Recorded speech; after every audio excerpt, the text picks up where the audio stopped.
Isn't such a fancy hotel out of place for someone like you who only finished middle school? My sister-in-law, who was inexplicably mean only to me, was at it again with her spiteful remarks. As usual, I quietly contained my feelings and held back. When I bowed my head in silence, my husband immediately spoke up in my defense. The next moment, the room froze. I'm Nellie. Summer vacation is approaching. The classroom buzzes with noise. The teacher's storytelling resonates pleasantly, like a lullaby. Large white clouds float in the sky. I'm dozing off, wondering if spotting contrails brings good luck.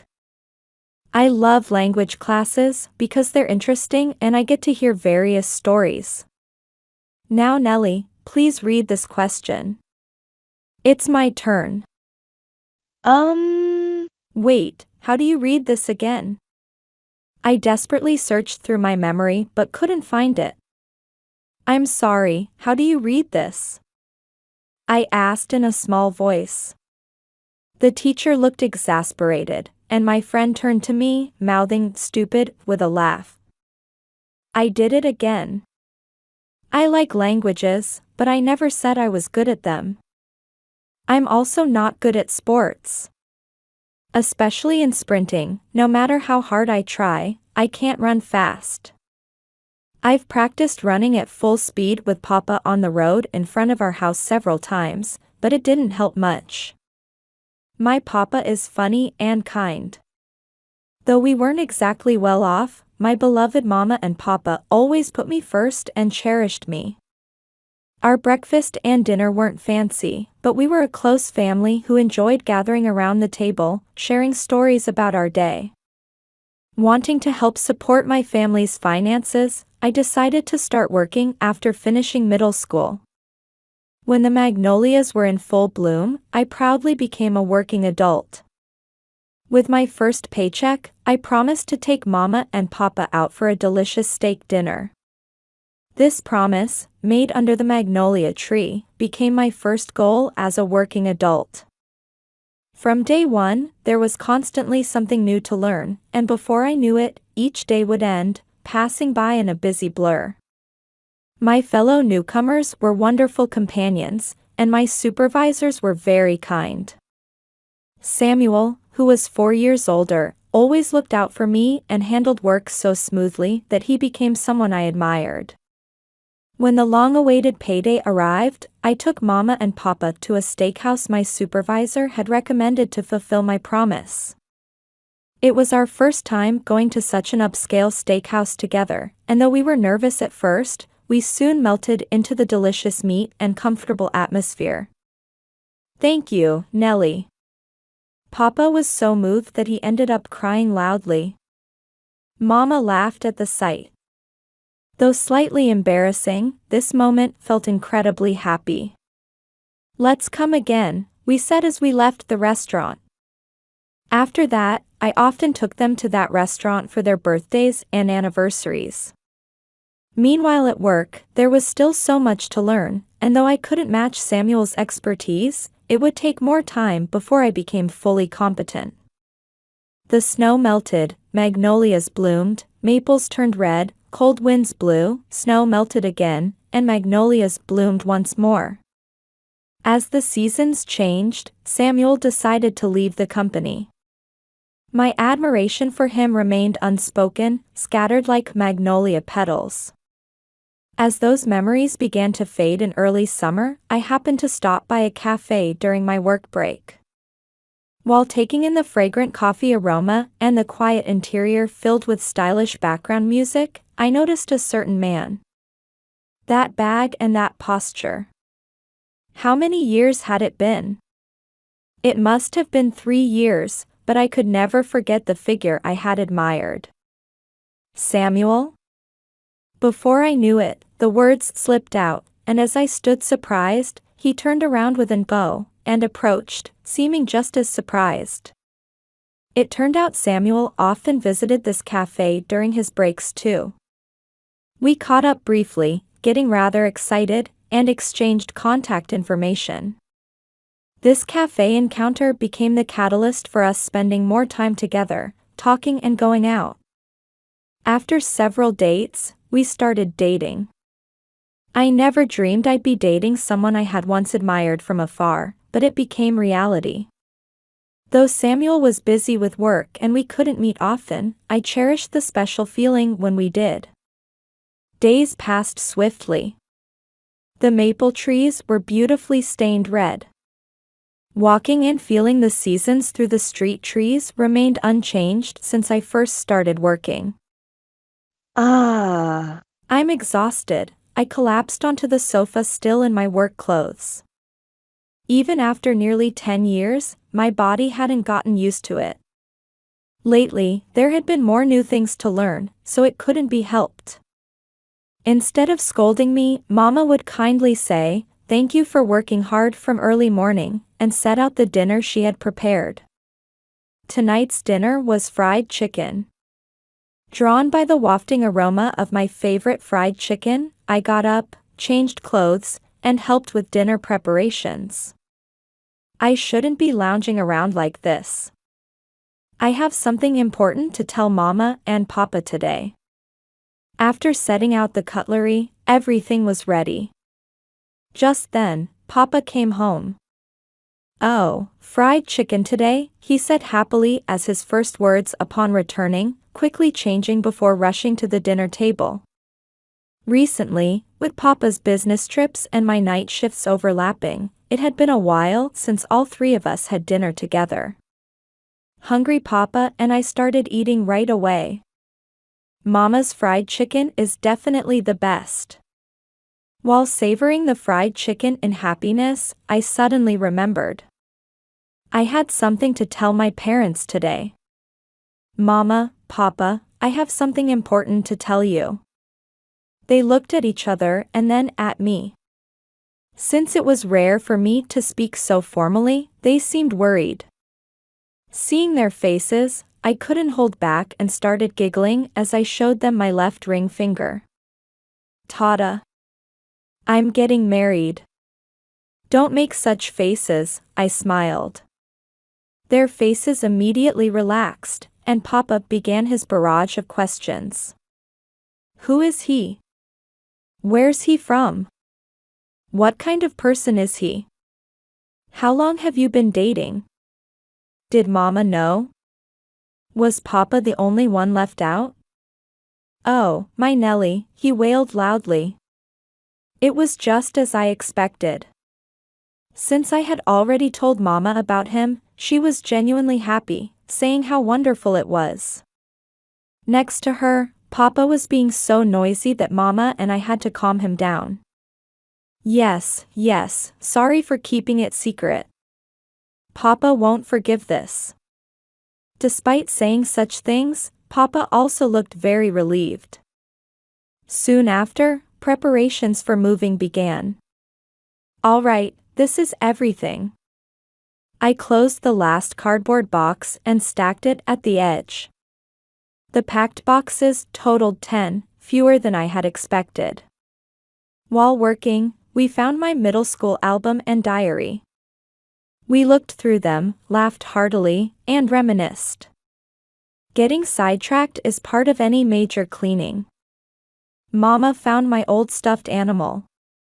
She gazed at it nostalgically and packed it into a box, telling me to take it with me. As we chatted about old times while packing, the room quickly became empty.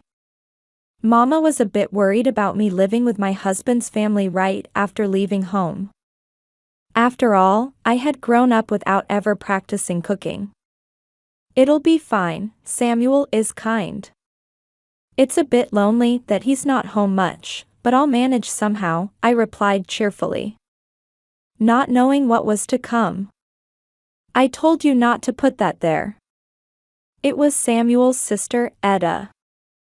Since I arrived, Etta had been consistently cold and harsh with her words. For some reason, she didn't treat anyone else this way. Thinking the cause must be my own inefficiency and inability to do things well, I worked even harder at housework and my job. On my days off, I would visit my parents' home to learn cooking recipes from Mama. She always welcomed me with my favorite fried chicken. Going to learn cooking was just an excuse, really. I was going to taste Mama's cooking and feel the comfort of home. How's your new home? Are you managing all right? I'm worried, she would say with such genuine concern that I found myself lying. Everyone's kind, and they even compliment my cooking, I'd say. In reality, my mother-in-law and father-in-law were very good to me. Recently, my mother-in-law even taught me her specialty dishes. They also gave me advice about housework, and I tried various approaches to figure out how to handle household chores efficiently. Meanwhile, Etta continued to find fault with everything I did and attack me with cold words. Each day was spent trying to deflect these somehow. But my daily efforts weren't in vain, as I became capable enough at housework to earn praise from my father-in-law, mother-in-law, and Samuel. When I served the new potato salad recipe I learned from my mother-in-law, it was a huge hit with my father-in-law and Samuel. However, Etta's attitude didn't change at all. If anything, her choice of words and expressions had become stronger, seeming to escalate from how they were at first. One day, as I was getting dressed to go out, the door suddenly opened. "Please knock," I exclaimed sharply, startled. But Etta paid no attention and deliberately pushed work onto me. Though quite irritated, I still finished the assigned tasks. As I was fixing my appearance at the entrance, ready to leave quickly, she came all the way there to say, "Where are you going in such cheap clothes?" I felt terrible and wanted to talk back. Suppressing those feelings, I managed a polite smile and left the house, judging that arguing would only make things complicated later. But it was my favorite outfit. Even when I try my best, hearing such things makes me want to give up. When the criticism extends beyond housework and work to unrelated matters, it really takes a toll on my mental health. I was reaching my limit. I wanted to talk to Samuel about it, but he comes home tired from work every day, and I didn't want to worry him unnecessarily. Right now, I wanted him to focus on his work. I just silently waited for time to pass. Around the time I was getting used to my sister-in-law's coldness, Samuel proposed having a wedding ceremony. I was so happy that before I knew it, something was running down my cheeks. I was confused by my own sudden tears. Seeing me like this, Samuel gently embraced me, saying, "Sorry for making you wait." Once that was decided, everything moved quickly. We planned to go choose the dress and venue on the weekend, and while I was excited, it was short-lived. For some reason, my sister-in-law came along that day and kept rejecting everything I suggested. My dream wedding dress. I chose a fluffy white princess line dress that made me feel elevated just by itself. Samuel was smiling, saying it suited me, so we decided quickly. It was really lucky that Etta happened to be in the bathroom at that time. Samuel chose the venue. Of course, I agreed, but Etta wouldn't stay quiet. "Isn't such a fancy hotel out of place for Nellie, even if it suits Samuel?" she said spitefully. "After all, she's just a middle school graduate who grew up poor, right? She's not on our level," she continued mockingly. Here we go again. I must endure, I thought, bowing my head in silence, when Samuel immediately spoke up. "Hey, Etta. That's no way to talk. Besides, this is Nellie's hotel. Education and upbringing don't matter." The room froze. Etta stood there, unable to process the situation. I nervously opened my mouth. I'm actually the manager of this hotel." I explained how I had worked continuously since graduating middle school, and through recognition of my dedicated work, had become the manager. Though it was embarrassing to talk about myself, I was able to do so because Samuel was there beside me with a serious expression. Looking at Etta, I saw her make a very frustrated face before trying to run away. Samuel caught her arm. "Etta, wait. What's with that attitude?" Samuel quietly questioned her. "Has it been like this all along? Why do you treat Nellie this way?" At this, Etta's eyes turned red as she glared at me and Samuel. "Why, you ask?" Etta took a breath. She looked like she would cry if she continued speaking.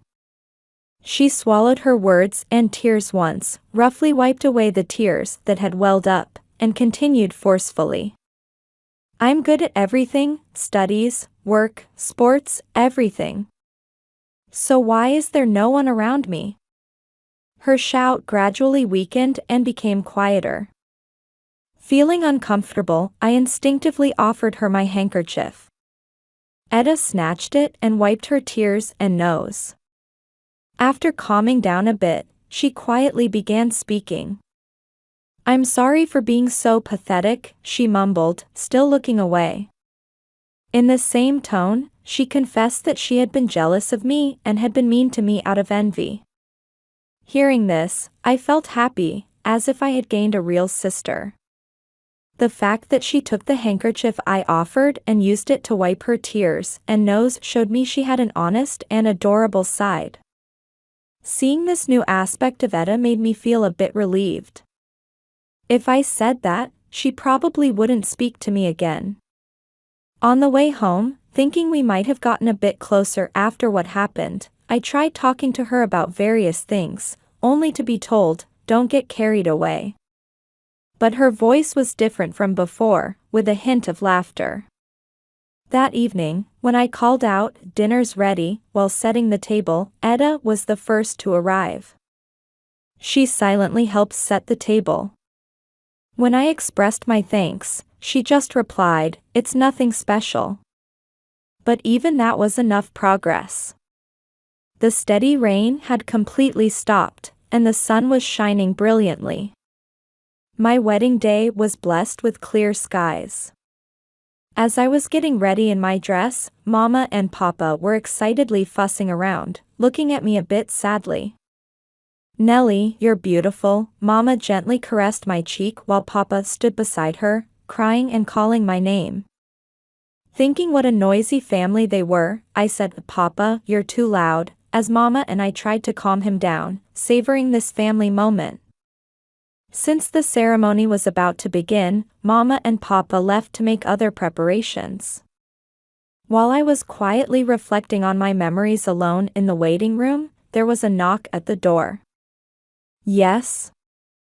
I answered, turning around to find Etta standing there.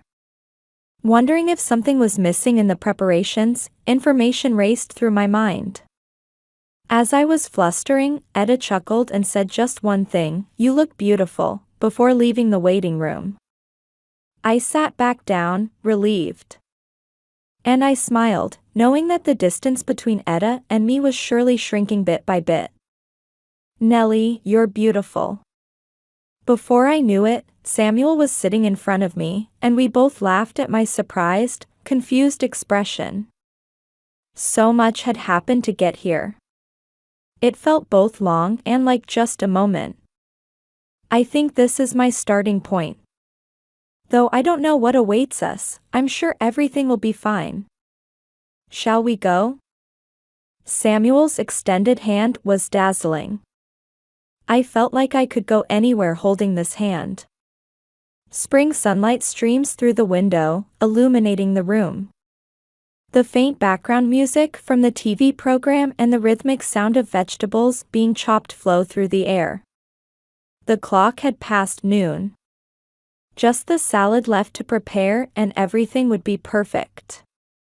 While preparing lunch, I heard a loud noise and hurried to check the living room, where I found Samuel dramatically fallen over and scattered blocks. "Ah!" Papa lost. Samuel happily acknowledged his defeat while our daughter looked delighted with her victory. I burned this happy scene into my memory, sincerely wishing such happiness would continue forever. What are you doing? Dinner's almost ready. At my words, they both responded cheerfully and began cleaning up the room. The doorbell rang, and when I opened the door, there stood Etta. Here you go, she said, handing over our daughter's favorite snacks before bustling into the house. It's Etta. Our daughter jumped at her excitedly, and Etta lifted her up, saying, "How cute." She had become a doting aunt rather than just a sister-in-law. Somewhere along the way, we had completely forgotten any awkwardness between us. We'd go shopping together, she'd buy toys for my daughter, and we had become like real sisters. I think it was all thanks to my daughter. They say children are angels, and I feel that's absolutely true every day.